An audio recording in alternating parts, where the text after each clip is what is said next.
At a family dinner, my daughter-in-law poured red wine over my head in front of my son and said, "We've had to endure your presence in this house every single day, and we've had enough."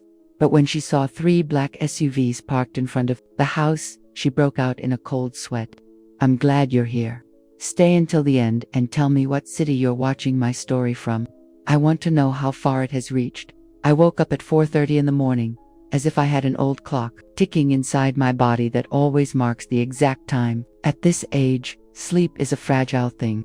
A single dog bark in the street is enough to leave my eyes wide open. I went down to the kitchen, my bare feet touching the cold tile floor. The first thing I did was turn on the stove and put a pot of coffee on to boil. The strong aroma of roasted coffee filled the kitchen and woke me up completely. Then, I took out the corn dough I had left soaking overnight, ready to make some tamales.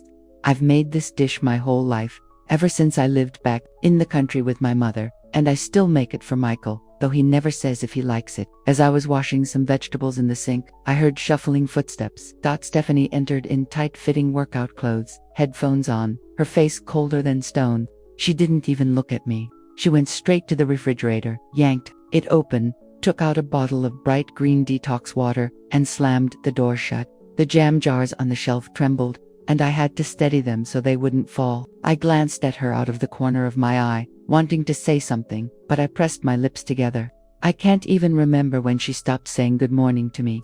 Michael peeked his head out of the bedroom, his shirt all wrinkled and his hair a mess, as if he'd slept through a storm. He barely looked at me for a second, then turned to Stephanie with a soft voice. "You go first. Honey, I'll take Mom to the bus stop and then head to school." Stephanie didn't answer. She just let out a long, loud sigh, as if the whole world was in her way. Then she turned, and her heels clicked on the floor as she left the house. I just stood there, vegetables in hand, water dripping into the sink, unable to say a word. I picked up the bag with the lunch I'd already prepared for Michael, a container of still warm tamales and another with pickled tomatoes I'd made last week. I handed it to him and just said, "Take this, son, so you have something to eat at noon." He took it and said a quiet thanks, almost like the buzz of a mosquito. He didn't even look at me. His eyes were glued to the floor. I wanted to ask him something else, anything to prolong the conversation, and without thinking, I blurted out, "Is Dylan coming over today?" Michael looked up and answered in a flat voice, "Maria has a fever, so probably not, Mom." Then he took the bag and walked out the door without another word.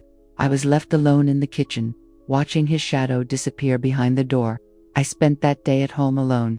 I cleaned the shelf where I keep Grandpa Michael's old photo, then I washed the sheets and hung them in the yard to catch the smell of the sun. When I finished, I went out to the garden to pull weeds, my hands in the dirt and my back aching. While I was watering the rose bushes, Carol, my kind-hearted neighbor, peeked her head over the fence, smiling. "All by yourself again today, neighbor?" I was thinking of making some bean soup. "Want to come have lunch with me?" I shook my head and smiled faintly. "Thank you, ma'am, but I'm busy cooking some corn on the cob." Carol nodded, not insisting. She knows my nature. She knows I don't like to bother anyone. I went back to the roses, the misty spray from the hose splashing my face with a delightful coolness. In the afternoon, Stephanie got back first. She showered, put on a full face of makeup, bright red lips, and went straight to the supermarket near the house. I didn't ask where she was going, nor did I expect her to tell me. At exactly 5:30 p.m., I started preparing dinner: chicken soup, turmeric rice, sautéed vegetables, and a few slices of garlic toast. The smell of garlic mixed with butter gave the kitchen a special warmth. I set the table, placing the plates, the glasses, everything in its place, like I do every day. Michael came home, and, as soon as he walked through the door, he silenced his phone's ringer.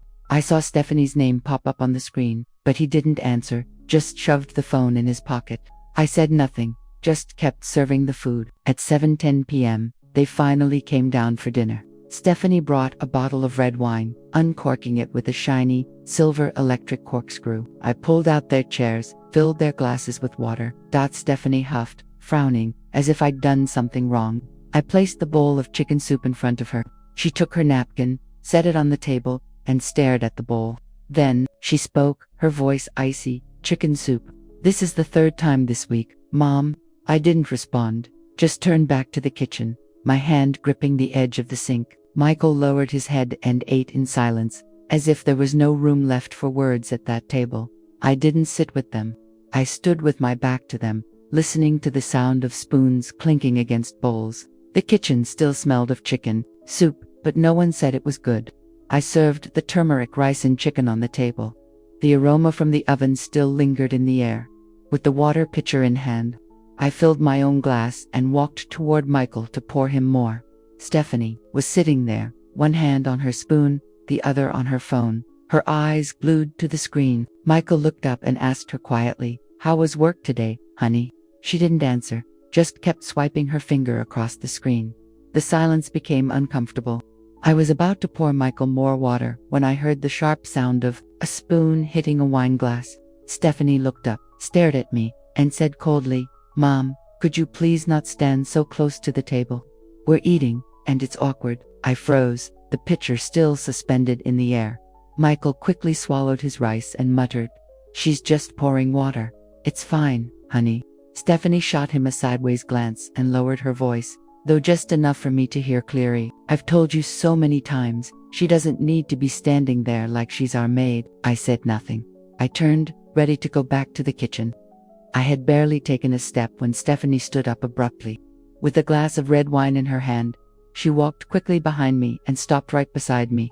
I didn't have time to understand what was happening. I just felt the cold stream pouring over my head. The red wine soaked my hair, ran down my neck, and drenched my blouse. The strong smell of alcohol hit my nose and stung my eyes. My whole body was soaked. I stood perfectly still, not wiping my face, not opening my mouth. Michael shot up from his chair, which fell backward with a crash, but he just stood there, not moving. Stephanie looked at me and spoke with a clear voice, each word a knife to my ears. "We've had enough of having to endure your presence in this house every single day." I remained motionless, wine dripping onto the floor. The air in the room grew thick. Just then, an engine roared outside. The three of us turned toward the door. We heard the sound of tires rolling slowly over the gravel in front of the gate, heavy, firm. 3 black SUVs pulled up, at the same time, right in front of the house. Michael cursed under his breath, his voice trembling. "What the hell is this?" Stephanie turned pale, her lips pressed tight, her hands clutching her husband's shoulder so hard her knuckles turned white. I moved away from the table and walked straight to the front door, the wine still dripping down the collar of my blouse. I opened it. The headlights illuminated the entire porch. A tall man got out of the first SUV. He was wearing a black shirt, had a buzz cut, and his eyes were as sharp as razors. He looked at me without a word, then glanced at Michael and Stephanie, who were still frozen inside the house. I spoke, my voice calm, though the wine was still sticky on my face. "It's Rocco. He came back because I called him." Stephanie took a step back, not letting go of Michael's arm. Her face was livid, her lips trembling. Rocco came inside, his heavy boots echoing on the tile floor. He glanced at the table, the bowl of chicken soup, the turmeric rice, the broken glass on the floor. Then he spoke, his voice as cold as stone. "Whatever's for dinner tonight, it doesn't matter anymore." No one answered. The atmosphere in the house was dense, like the air before a storm. I just stood there, my wet hair stuck to my forehead, with no desire to dry myself. Only the sound of the engines outside continued to vibrate, as if waiting for something. Rocco walked deeper into the house, his boots marking his path on the floor. He was followed by 2 men dressed in black, their faces hard, without saying a word. Stephanie stood frozen, her lips about to form a question, but Rocco raised his hand, cutting her off. He looked directly at Michael, his voice deep and firm. "Something's going on in this house. Mom called, so I came." "You got a problem with that?" Michael stammered, twisting the hem of his shirt. No, I mean, what's happening here?" Stephanie immediately jumped in, her voice sharp. "This is a family matter. You have no right to interfere." Rocco didn't even look at her. He just turned to me. His gaze was cold, as if he wanted to see right through me. "How long have they been treating you like this?" I answered in a low but clear voice. "Since long before I disappeared." He was silent for a few seconds, his eyes fixed on mine. Then he turned, nodding slightly to the 2 men behind him. They entered without a word, carrying 2 suitcases. They left one in the middle of the living room and the other at the entrance, by the door. Rocco looked at me and said, "For now, Mom's staying in her room." I'm going to be staying here for a few days. Stephanie shrieked, her voice high-pitched. You can't stay here. This is my house. Rocco turned to her, a crooked smile on his face, his voice calm but sharp as a razor. Whose name is on the deed to this house? Michael grabbed her arm urgently and whispered, Don't make a scene. Let Mom rest. Stephanie shot him a death glare but said nothing more. Rocco opened the suitcase in the living room, took out a small bag, and placed it on the dining table. I could see inside there was a bottle of medicine, a razor, a phone charger, and a wooden box, probably for a gun, though he didn't open it. I said nothing. I went silently to my room and closed the door. The click of the lock sounded clearly in the silence. That night, I went out for a glass of water. Through the window, I saw Rocco sitting on the old stone bench in the yard. He was shelling peanuts, one by one, and letting them fall to the ground, his gaze lost in the darkness. I went out with the glass in my hand and asked, Have you had dinner? He looked up, his voice monotonous. I just had a glass of wine. If you cook something tomorrow, save me some rice. I nodded without another word and went back inside. The smell of red wine still clung to my clothes from the afternoon. The next morning, Stephanie didn't come down for breakfast. She stayed upstairs, her door closed. Michael hastily ate a couple of pieces of toast, drank his coffee in one gulp, grabbed his briefcase, and left for work. He didn't say anything to me, just gave me a nod. Rocco stayed. He cleared the table, carefully stacked the plates, and, with his sleeves rolled up, carried the dishes to the sink. I watched him, a little surprised, but didn't ask anything.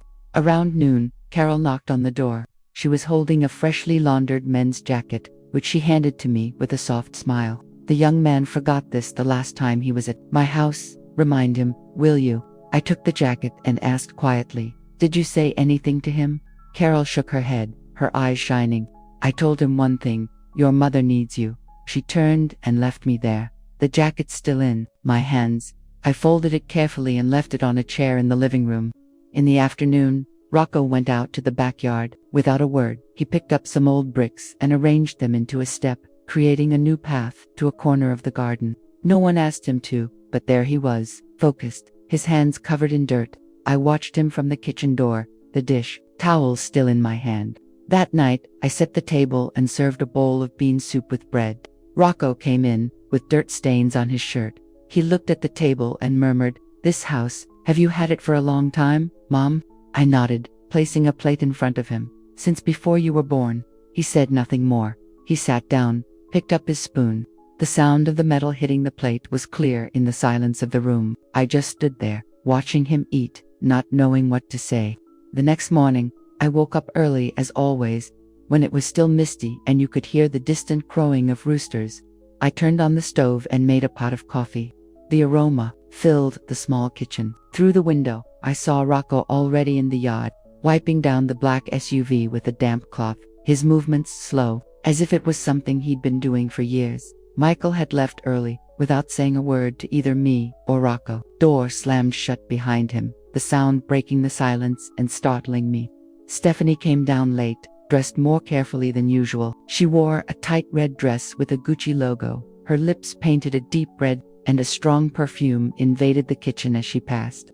She stopped at the door, looked at Rocco in the yard, and then turned to me, her voice sharp. Do you really think you can solve everything by bringing a stranger into this house? I was chopping vegetables. The knife paused for a moment, but I didn't answer. She put her hands on her hips, insisting, What does he know about this family to be walking around here like he owns the place? Rocco, from outside, seemed to have heard. He stopped cleaning the car, stood up straight, and looked at Stephanie through the glass. Without a word, she returned his gaze with disdain, then went back inside, her heels clattering against the tile floor. One kept chopping vegetables. The knife hit the cutting board with a steady rhythm, but my ears were alert to every sound in the house. During the day, Rocco stayed. He got out his toolbox and fixed the kitchen cabinet door, which had a loose hinge. The sound of the hammer and screwdriver mixed with the silence of the house. Then he checked some loose electrical outlets, meticulous, adjusting the wires while sweat beaded on his forehead. I was in a corner of the kitchen, drying dishes, watching him work. I wanted to ask him something, but I didn't. At noon, Stephanie came back early. I had already finished making the vegetable broth. white rice, and golden fried fish, with the smell of garlic sauce flooding the whole house. I was putting the food on the table when Stephanie approached, gently pushed my shoulder to the side, her voice calm but authoritative. Let me go sit down and rest. Don't be running around. I stood still, watching her take the plates from the cupboard and place the food on the table with quick movements, though there was something forced in the way she did it. She also placed a glass of red wine in front of Rocco's spot and glanced at him, a slight curve on her lips. During the meal, Stephanie sat across from Rocco, held her wine glass, and asked, "How long were you out there, and why did you come back?" Rocco, cutting a piece of fish, looked up and answered dryly, "Working. Driving all over." She tilted her head, her tone curious but laced with mockery. "Driving? What kind of truck? What do you haul? That's so secret." Rocco put down his knife and looked her straight in the eye. "A freight truck. And what I haul is none of your business." Michael, sitting beside them, paused with his spoon in his hand, casting a quick glance at Rocco. He spoke in a low voice, "Just eat. Let's not talk about this." Stephanie let out a dry laugh, turning to her husband. "What? Are you scared?" "I'm just asking out of courtesy." Rocco didn't answer, just kept eating, but I saw Michael grip the edge of the table tightly. After the meal, Rocco got up and went out to the patio with a cigarette in his hand. Stephanie watched him, then silently got up and followed him. I stayed behind, clearing the table, the plates clattering as I stacked them, trying not to think about the two of them outside. That night, I took out the trash bag. As I passed the porch, I saw Stephanie and Rocco standing very close under the dim light. Her hand was gently touching his arm. Her voice was low and sweet. "You must be tired from staying here these past few days. Want me to help you with anything?" Rocco pulled his arm away, his tone flat. "No need. I can handle it myself." She smiled, moving a little closer. "Don't be like that. I'm just trying to be nice." I went back inside, not wanting to hear any more. Stephanie's heels continued to click behind me, as if she were chasing him. I stayed in the kitchen, drying an already clean plate over and over, trying to keep my mind blank. Carol called me to come over to her house. She handed me an old letter, the paper yellowed, the edges worn and torn. "Your sister left this. Read it, and then decide what to do." I opened the letter right there. The handwriting of Joanna, my sister, appeared, telling me she had Rocco after her husband forced himself on her, and she was asking me to raise the boy so he would have nothing to do with his father's cursed blood. I sat down on a chair, the letter in my hand, my eyes fixed on those trembling words. Carol poured tea, pushed the cup toward me, and asked, "How long have you been holding on to this? Aren't you tired?" I answered in a low voice, since he learned to talk. "Tired, yes, but I had no other choice." Carol nodded, placing a hand on my shoulder. "You are very strong. But now that the boy is back, what are you going to do?" "I don't know yet. But this letter, I'm going to keep it." I took the letter home and hid it in the drawer of my nightstand, next to an old family photo. That night, when I went out for water, I saw Stephanie coming out of Rocco's room. She was buttoning her blouse, her hair slightly disheveled. Her gaze passed over me as if she hadn't seen me. She walked by without a greeting, without an apology, climbing the stairs in silence. I stood there in the darkness, the cold glass of water in my hand, heavy as a stone. I wanted to put it down, but my fingers wouldn't respond. At dawn, I woke up while it was still dark, the ticking of the clock echoing in the silent room. I went down to the kitchen, thinking of starting the fire for coffee as always, but voices from inside stopped me. It was Rocco and Stephanie, talking in low voices, amidst the clinking of spoons and the aroma of fried eggs.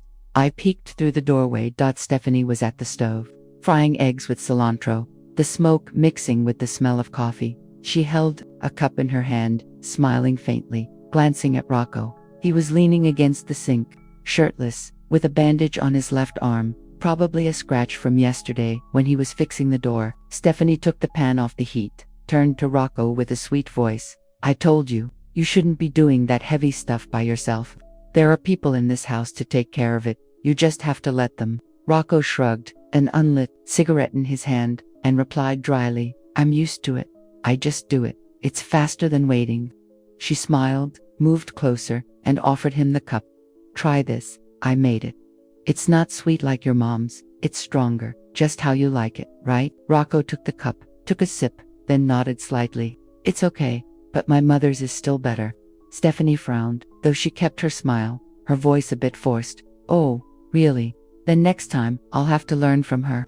Will you teach me? Rocco looked at her without a word. Just put the cup in the sink. I was at the door, my hand gripping the frame, but I didn't go in, just listened in silence. I went back to the family memorial shelf, placed the bowl of clean water, the incense releasing a soft scent. Michael came down from the second floor. Without a word, he noticed Rocco wasn't wearing a shirt, then looked away and asked me quietly, "Mom, what are you making for breakfast today?" I opened my mouth, about to answer. I was thinking of making toast with salsa. Do you like that? But Stephanie interrupted from the kitchen, her voice drowning out mine. No need to do that, Mom. I'm already done. Fried eggs with cilantro. Rocco says he likes it that way. Michael nodded, his gaze on the floor, without saying more. I called to him from where I was. Son, grab the lunchbox I left in the fridge. Okay, there are tamales with some salsa I made yesterday. But Michael didn't turn around. He grabbed his jacket from the corner, walked out the door, his footsteps echoing loudly and then fading away. Stephanie watched from the kitchen, sneering with a crooked smile, and said to Rocco, "He's always in such a hurry. I bet he doesn't even want lunch, right?" Rocco didn't answer, just got up, took his coffee to the patio, the cigarette still between his fingers. Stephanie went back to the kitchen, cleaned the pan, whistling softly as if nothing had happened. I stayed there, clearing the dirty dishes from the table, trying not to think about the chill that filled the house. That afternoon, I was in the storage room, sorting through old things. I pulled out some photo frames covered with a dusty tarp. One slipped from my hands and fell to the floor, the glass shattering. It was an old photo of me, a young Michael, and a teenage Rocco, standing next to the pomegranate tree in the garden. I picked up the pieces, wiped the frame with the hem of my blouse, and carefully put it away in the drawer, right next to the letter from my sister Joanna. In the afternoon, I took Rocco's jacket to the neighborhood dry cleaners. I ran into Carol there. She was carrying her basket of laundry, and when she saw me, she came over and said in a low voice, "Are you still going to keep hiding things? Your house is already falling apart." I looked up and asked, "What things, Carol?" "Everything is the same." She shook her head, serious. "Don't play dumb. Michael is losing his place in that house. Do you still see him as your son, or just a shadow?" I clutched the jacket tightly and answered quietly, "He's still my son, but I don't know how to bring him back." Carol patted my shoulder, her voice softer. "You're strong, but being strong alone isn't enough. Talk to the boy, before he forgets. You're his mother." I nodded, but said nothing more. I took the coat to the living room, hung it on the coat rack, and went back to the kitchen to prepare dinner. The smell of fried fish still lingered in the air, but no one mentioned the cold breakfast from that morning. I stood by the stove, spoon in hand, listening to the wind slip through the window, bringing with it the evening chill. Around midnight, the creak of the floorboards woke me with a start. Someone was coming down the stairs, their steps soft but firm enough to make me open my eyes. I cracked open my bedroom door and peeked out. Michael was in the living room, holding the men's coat in his arms, Rocco's coat, the one I brought from the dry cleaners. He went out to the porch, sat on the stone bench, and lit a cigarette in silence. The white smoke rose, hazy under the moonlight. I took a light shawl from the coat rack, draped it over my shoulders, and went out after him. Michael didn't look at me, his eyes fixed on the burning cigarette. He asked, his voice low, "Mom, do you still think this feels like a home?" I stood beside him, clutching the shawl, not answering. He continued, his voice tired, like someone who has walked a long road. "I don't know what my wife is doing behind my back, but I know she doesn't see me as her husband anymore." I sat down next to him and ran my hand through his messy hair, like I did when he was a little boy and sat beside me. Michael lowered his head, his voice hoarse. "You know what, Mom? Just stay here with me for a while." Without saying anything, "I'm here, son," I replied, my voice low but firm. "I'm not going anywhere." Michael took a long drag, the smoke mixing with the night wind. He looked toward the yard, where Rocco's SUV was parked, and said, "Rocco, what's he doing here? Did you really call him?" I nodded. "Yes, I called him, but not to stir things up in this house." Michael let out a dry laugh and stubbed out his cigarette in the ashtray. "Stirred things up? He has, Mom. I just want to know if you still trust anyone in this house." I put my hand on his shoulder and said quietly, "I trust you, and I trust myself." We sat there, listening to the wind in the trees. The cigarette burned out. Michael stood up and went inside without another word. I stayed a moment longer, looking at the pale moon, then went back to my room. The door closed behind me. The next morning, I got up early. The kitchen was still cold. Stephanie and Rocco had left in the black SUV without telling anyone. I made coffee, prepared a simple breakfast of toast with salsa, but no one was home to eat it. They returned in the afternoon. Stephanie was carrying a thick envelope of documents with a bright red bank seal on the corner. Rocco was behind her, carrying a small bag, his face hard as stone. During dinner, I set the table, served bean soup and roasted chicken, the aroma filling the room. Stephanie sat down, opened the envelope, took out a stack of papers, and declared calmly, "I've got the papers ready for the temporary transfer of the property in my name and Rock, so everything is clear and there are no problems later." Michael, who had his spoon in his hand, shot up from his chair, which scraped against the floor. "What did you say? Do you think this is a joke? This house belongs to Mom." Stephanie looked at him, her voice calm but icy. "And why are you shouting? It's the best way to protect the assets. Mom can't keep carrying everything." Rocco put down his plate, intervening with a grave voice. "Mom's getting older. She can't handle this house alone. We just want to make sure no one takes advantage of her." I looked at him, then turned to Stephanie, and asked slowly, "Take advantage of Mom? Honey, clarify that for me. Who is taking advantage of Mom?"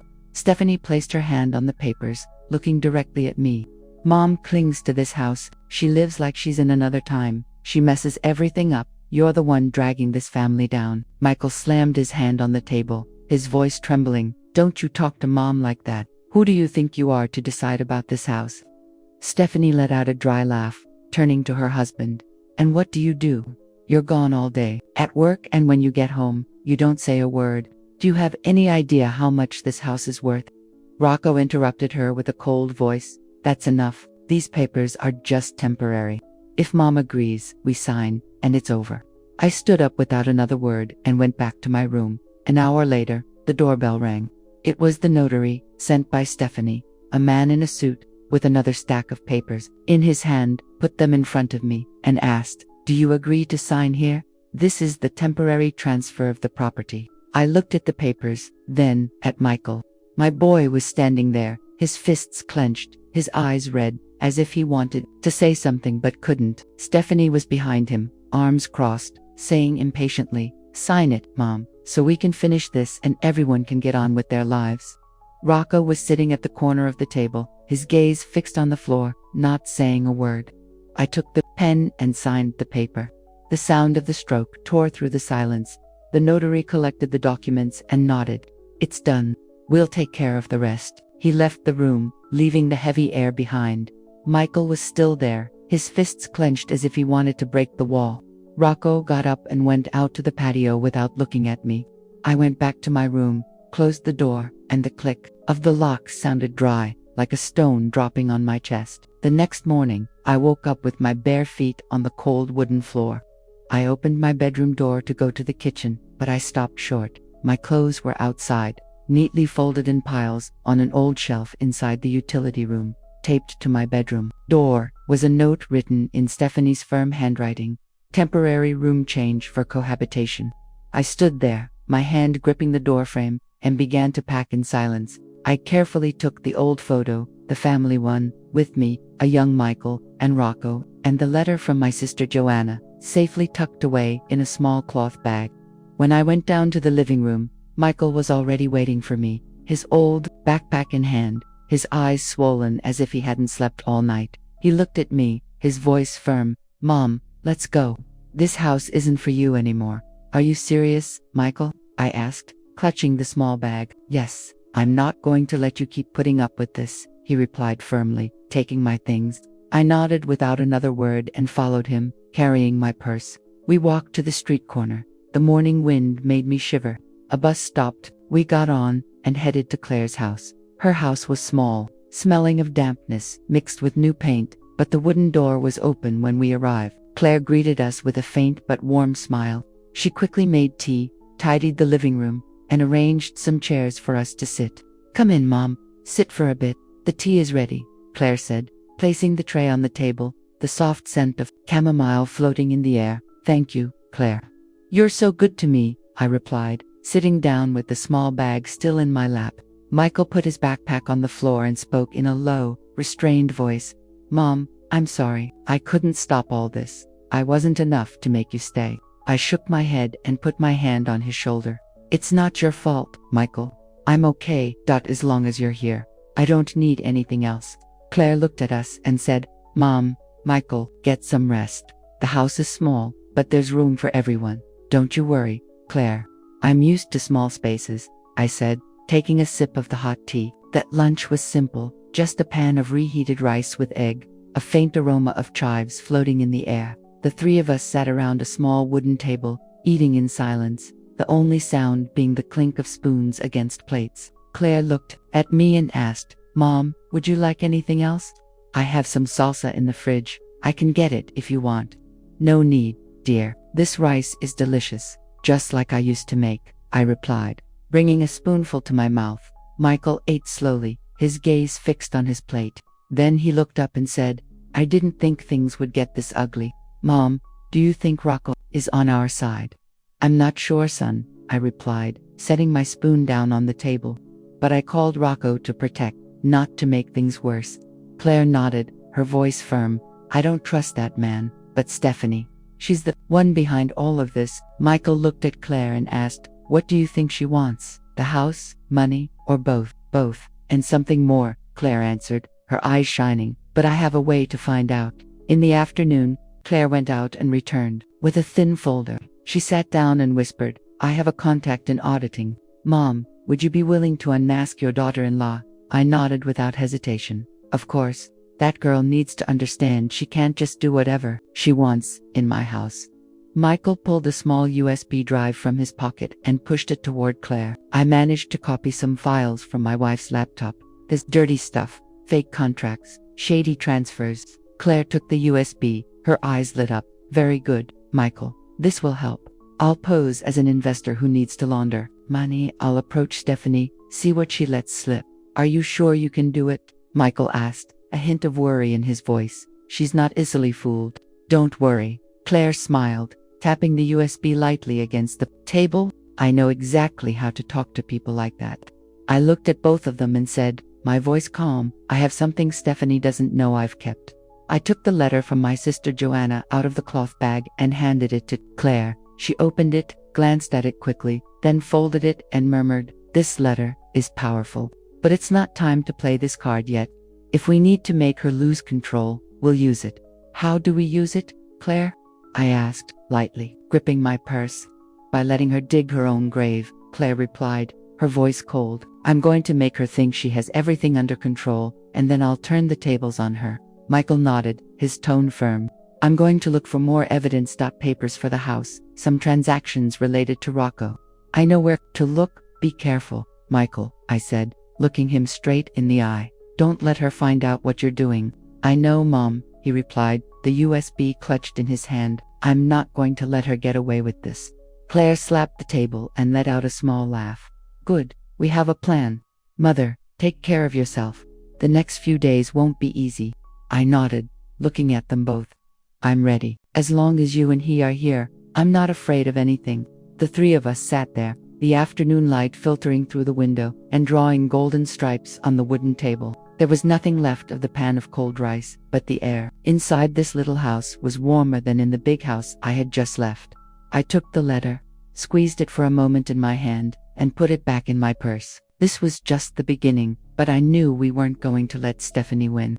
In the morning, Claire and I walked to the central market, where Rocco had agreed to meet. The smell of freshly baked bread mixed with the shouts of vendors. Rocco was sitting at a street-side cafe, wearing a black shirt and dark sunglasses, alone, in front of a small cup of coffee. I sat down across from him and placed my purse on the table. Claire stayed a few feet away, pretending to pick out oranges at a fruit stand without taking her eyes off us. I took a stack of papers from my purse and pushed it toward Rocco. He opened them, reviewed them page by page. They were copies of the original property deeds for the house, with clear lettering and seals and no trace of his name. He frowned and spoke in a deep voice. "Why are you giving me these papers, ma'am?" I looked him straight in the eye and answered firmly, "This house isn't for buying affection, Rocco. It's for keeping a promise." He frowned deeper, setting the papers on the table. "What promise? Explain it to me." I took the letter from my sister Joanna out of my pocket, the paper now yellowed, the edges worn and torn. I handed it to him and said, "Read it, then you'll understand." Rocco took the letter, opened it, and read slowly. His face remained cold, showing no emotion. I continued speaking in a low voice.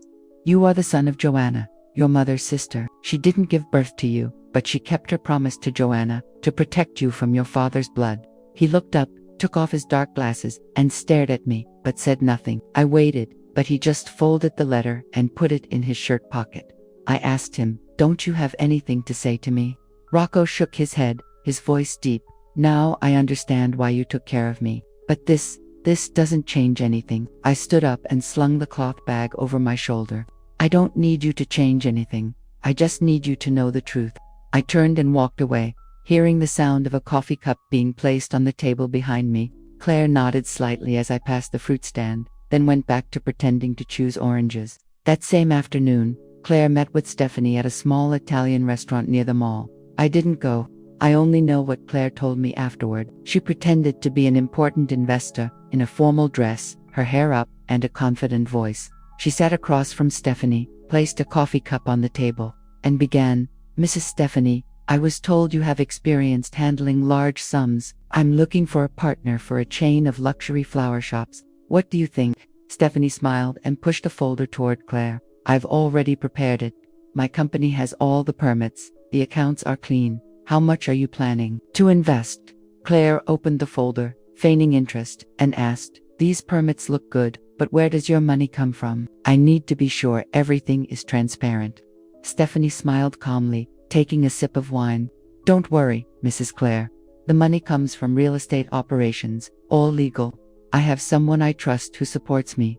Someone who supports you." "Who?" Claire asked, feigning curiosity. "A friend, Rocco. He knows how to handle large transactions," Stephanie replied, a glint in her eye. Claire nodded, continuing to flip through the documents, but the hidden device in her pocket was recording everything, from fake licenses to the list of accounts. Then she asked, "And what role does Rocco have in all this? Does he invest or just act as an intermediary?" Stephanie shrugged, her voice confident. "He's the person I trust the most. We manage things together, but I'm the one who makes the decisions." Claire smiled, pushing the papers back to Stephanie. "Good, I'll review this and get back to you. You work fast." That night, Rocco called me. His voice on the phone was brief, cold. "I know what you're doing. She's not going to get away with it easily. But you, Mom, I'm not going to forgive you for this either." I held the phone, my voice calm. "I don't need you to forgive me, Rocco. I just don't want you to hurt anyone else in this family." He was quiet for a moment, then said, "You always kept secrets, didn't you? But this secret, this one isn't going to save anyone." "I'm not trying to save anyone," I replied. "I just want the truth to be told." He hung up. The dial tone echoed, "In the night." That same night, Michael called me from Claire's house. He spoke quickly. "Mom, I managed to get into Stephanie's laptop. I downloaded all the emails related to the money laundering. Rocco's name is in there too. Were you careful?" I asked, gripping the phone tightly. "Yes, Mom, I was careful," Michael answered. "I've already sent all the evidence to Claire. She knows what to do." "Good son," I said. "But don't let her suspect anything." "I know, Mom," he replied firmly. "I'm not going to let her get away with this." Everything was ready. Claire had already sent an anonymous report to the police, along with all the evidence from Michael's OSPI and the recordings from her device. I was sitting in Claire's small living room, watching the streetlight filter through the window, with the letter from my sister Joanna still in my hand. I knew the next day would be a long one. That morning, Claire arranged to meet Stephanie at a small flower shop to sign a collaboration agreement. Michael and I waited in a van parked 2 blocks away, our eyes glued to a screen connected to a hidden camera. The smell of engine oil mixed with the coffee in my paper cup and turned my stomach a little, but I sat still, not taking my eyes off the monitor. Michael was beside me, his hands gripping the steering wheel, his eyes fixed on the screen. Stephanie entered the flower shop, meticulously made up, dressed in a flawless white dress that shone under the light. She carried a thick folder, a laptop, and 2 bottles of champagne in a basket. She smiled enthusiastically, shook Claire's hand, and said in a high-pitched voice, "Mrs. Claire, if we sign today, that means we officially begin, right?" Claire, in her role as an investor, smiled and gestured to a chair. "That's right, Miss Stephanie. Have a seat. Let's review the documents one more time." Stephanie set the basket on the floor, opened her laptop, and spoke confidently. "I have everything ready here. The contract, the permits, the accounts, it's all in order. What do you want to review first?" Claire flipped through the folder, feigning interest, and then asked, "And Rocco? I thought he was part of the project too." Stephanie let out a laugh and took a sip from the glass on the table. "Rocco, he won't be getting involved anymore. I made sure he'll be very busy for the next few years." Claire tilted her head, curiosity in her voice. "Busy how? What did you do to him?" Stephanie lowered her voice, a triumphant expression on her face. "This contract is just the first step, Mrs. Claire. After we sign, I'm going to sell all the assets we share and send Rocco back to Mexico City, or, if necessary, straight to prison. He's not smart enough to beat me." I listened through the headphones, my hand squeezing the coffee cup until the cardboard crumpled. Michael whispered, "Mom, did she really say that?" "Quiet, son," I replied, without taking my eyes off the screen. "Let Claire do her job." At that moment, a man entered the flower shop, dressed in a staff uniform, carrying a tray with glasses. He was an undercover police officer. He placed the tray on the table and gave Claire a quick glance. The signal was given. In a matter of seconds, the police team burst in from 3 directions, their boots thundering on the wooden floor. Stephanie screamed, grabbed the folder from the desk, and shrieked, "Who are you? What are you doing here?" A tall officer approached, his voice cold. "Miss Stephanie, you are under arrest on suspicion of fraud and money laundering. Put your hands out." The young woman backed away, her eyes wide and her voice trembling. "You're mistaken. I didn't do anything. This is a legal contract." Claire stood up, her tone calm. "Legal? Do you think fake licenses and shady accounts are legal?" Stephanie turned to Claire, pale as a sheet. Who are you? You tricked me." At that moment, Rocco appeared with the police commander, entering through the back door. He wore a black shirt, his face hard as stone, not looking at Stephanie. She pointed a finger at him, shouting, You betrayed me. You said you were going to help me." Rocco didn't answer, just stood there, his hands in his pockets. In the middle of the struggle, Stephanie managed to snatch the gun from the belt of a young officer nearby. She aimed at the door, just as Michael was getting out of the van. A shot rang out, the bullet grazing Michael's shoulder. My boy fell to the ground, blood soaking his shirt. I screamed and ran out of the van. "Michael, my baby," Rocco shouted with a voice like thunder. "Drop the weapon, Stephanie, right now." She burst into a crazed laugh, still clutching the gun. "You think you can catch me? That is a leak. I won't let anyone destroy me." The officers lunged at her and subdued her once more. She struggled, but they handcuffed her and dragged her out amidst sirens and flashing red and blue lights. Michael was loaded into the ambulance, blood still pouring from his shoulder. I ran after them, got into the vehicle, holding his hand tightly. "Mommy's here, my love. Hold on, Mommy's with you." Michael closed his eyes, his voice weak. "Mom, I'm okay, don't worry." The ambulance sped off, sirens blaring. Through the window, I looked back. Rocco was still in the flower shop. No one had touched him. He placed his hands on the table and spoke to the commander in a low voice. "Everything my mom said is true. I know what I did. I'll take responsibility for my part." The commander nodded and took note of his statement. I watched Rocco through the window. He didn't look at me, just lowered his head, his gaze fixed on the floor. The ambulance drove away, the sirens fading into the distance. But the image of Rocco sitting there, his hands on the table, didn't leave my mind. 6 months later, I returned to the old house. The iron gate had been painted a dark blue, shining under the sun. The rose bush in the yard was neatly tied with wire, its red blossoms trembling in the wind. I went inside. The smell of earth and dry grass floated in the air, as if the house was breathing again. Michael had fully recovered. The wound on his shoulder was just a faint scar. My boy was living with me, and every day he helped me clean and water the garden. Claire came by often, bringing a loaf of bread or some homemade salsa. One day, she arrived with 2 suitcases, said nothing, and brought them into the house. I looked at her and asked, "Miss Claire, are you planning on staying here?" She smiled and set the suitcases on the floor.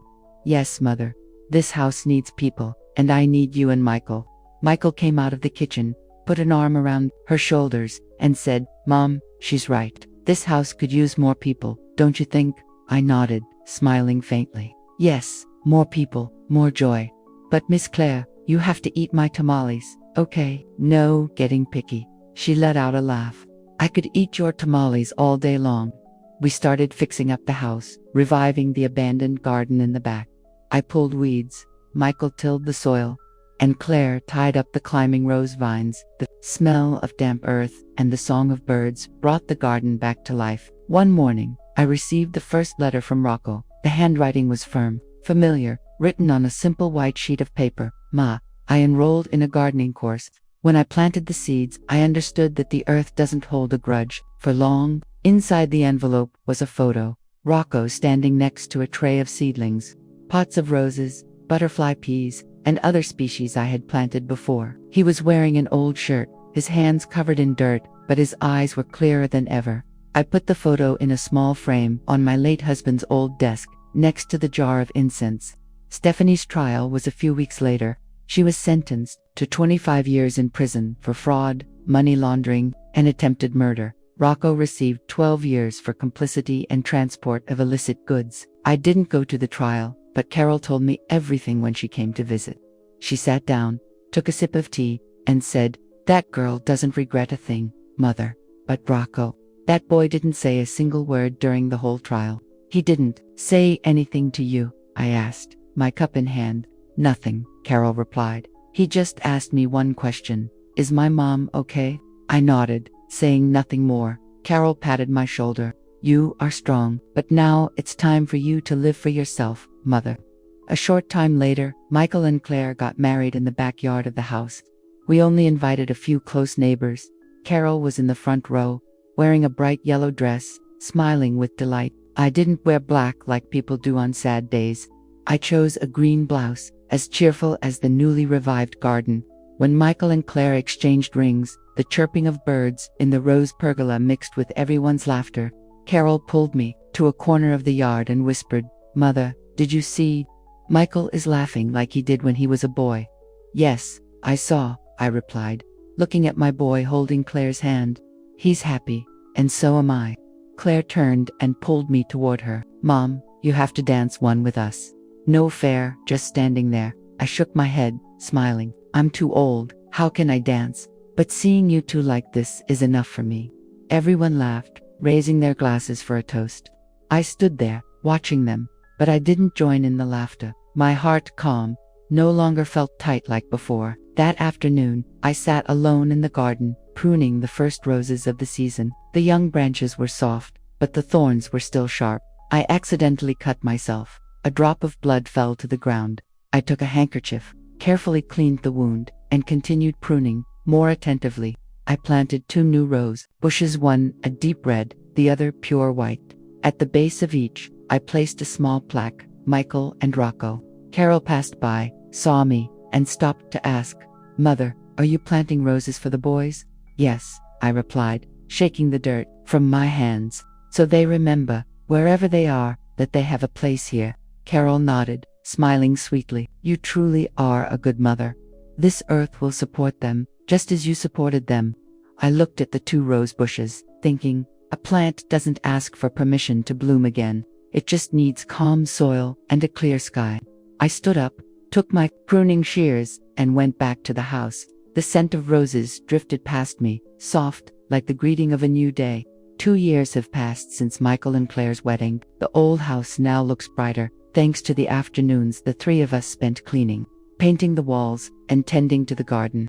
The rose pergola in the yard is covered in flowers, red and vibrant every morning when I go out to water. I still get up at 4:30, turn on the stove, make coffee, and prepare tamales, just like always. But now, the aroma of coffee mixes with the laughter of Claire and Michael, and the house feels warmer than ever. One early morning, I was kneading corn dough in the kitchen when Claire came in with a basket full of fresh vegetables from the market. She put the basket on the table and smiled. "Mom, I found a bunch of great cilantro today. Can we make tamales with cilantro? I looked at her, smiling faintly. Of course, Claire, but you have to let me teach you how to roll the tamales properly. Oh, Mom, Claire pretended to frown. They didn't turn out so bad last time. You're always criticizing me. Michael came in from the living room, his shirt sleeves still rolled up, and said in a teasing tone, Claire, those tamales you made look like pillows, just like Mom said. Listen to her, learn again. The three of us burst into a laugh that filled the kitchen. I looked at Michael and saw that he was no longer the same. His eyes shone brighter. His smile was more sincere, as if the weight of the past had vanished. At noon, Carol stopped by the house with a jar of freshly made salsa. She sat at the table, took a sip of tea, and asked, Mother, have you heard anything from Rocco? How is the boy? I took Rocco's most recent letter from the drawer and handed it to her. He sent it last month. He says he's learning gardening and making some clay pots to sell. Carol read the letter, nodding. That boy is strong, in there and still thinking about the earth. Yes, I replied, my teacup in hand. He says the earth doesn't hold grudges, it only holds seeds. Claire chimed in, her tone curious. Mom, are you going to visit Rocco? How much longer does he have? 10 more years, I replied, my voice firm. I'll go when he's ready to see me. Michael put his hand on my shoulder and said quietly, I'll go with you. Rocco is my brother, no matter what. I nodded without another word, but I felt a warmth in my chest. One afternoon, I went out to the garden to prune the rose bushes. The 2 bushes I planted for Michael and Rocco were now tall and full of flowers. I was tying up some branches. Claire came running out with a small box in her hand, excited. Mom, guess what this is? What is it, dear? I asked, brushing the dirt from my hands. She opened the box. Inside was a pair of tiny, rose-shaped earrings. Michael made them for you. He's learning wood carving from the artisan who lives near the market. I took the earrings and smiled. That boy has such skilled hands. I'm going to put them on right now. Claire helped me put them on and then pulled me toward the house, saying, Mom, we want to have a little party tonight. We invited Carol and a few neighbors. Is that okay? Of course, dear, I replied. But I'm in charge of the main dish, roasted chicken with salsa. How does that sound? Oh, Mom. Claire let out a laugh. Who could resist that? That night, the backyard glowed with lights. Michael and Claire set the table, placing dishes of roasted chicken, tamales, and pitchers of fresh lemonade. Carol arrived, bringing 2 more neighbors, each with something to share, bread, salsa, or a jar of beans. The laughter and chatter mixed with music from an old radio. Carol raised her glass of lemonade and looked at me.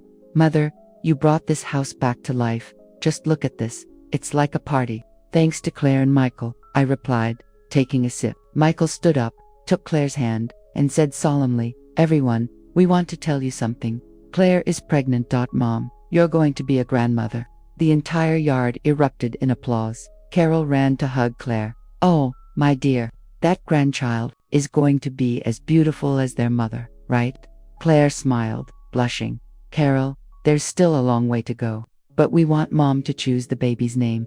I looked at them both and said softly, if it's a girl, her name will be Joanna, like my sister. If it's a boy, Louis, like his father.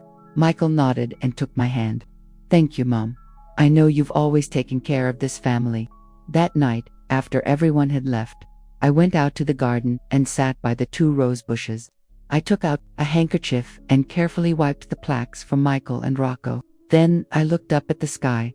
The stars shone as if to remind me that everything was going to be okay. I thought about Rocco, about the letter, about the seeds he left. I thought about Michael, about the grandchild on the way. Trees don't ask for permission to live, and my family, though broken, is starting to grow again from the same soil. The story we've told is fictional, but it is based on certain real events.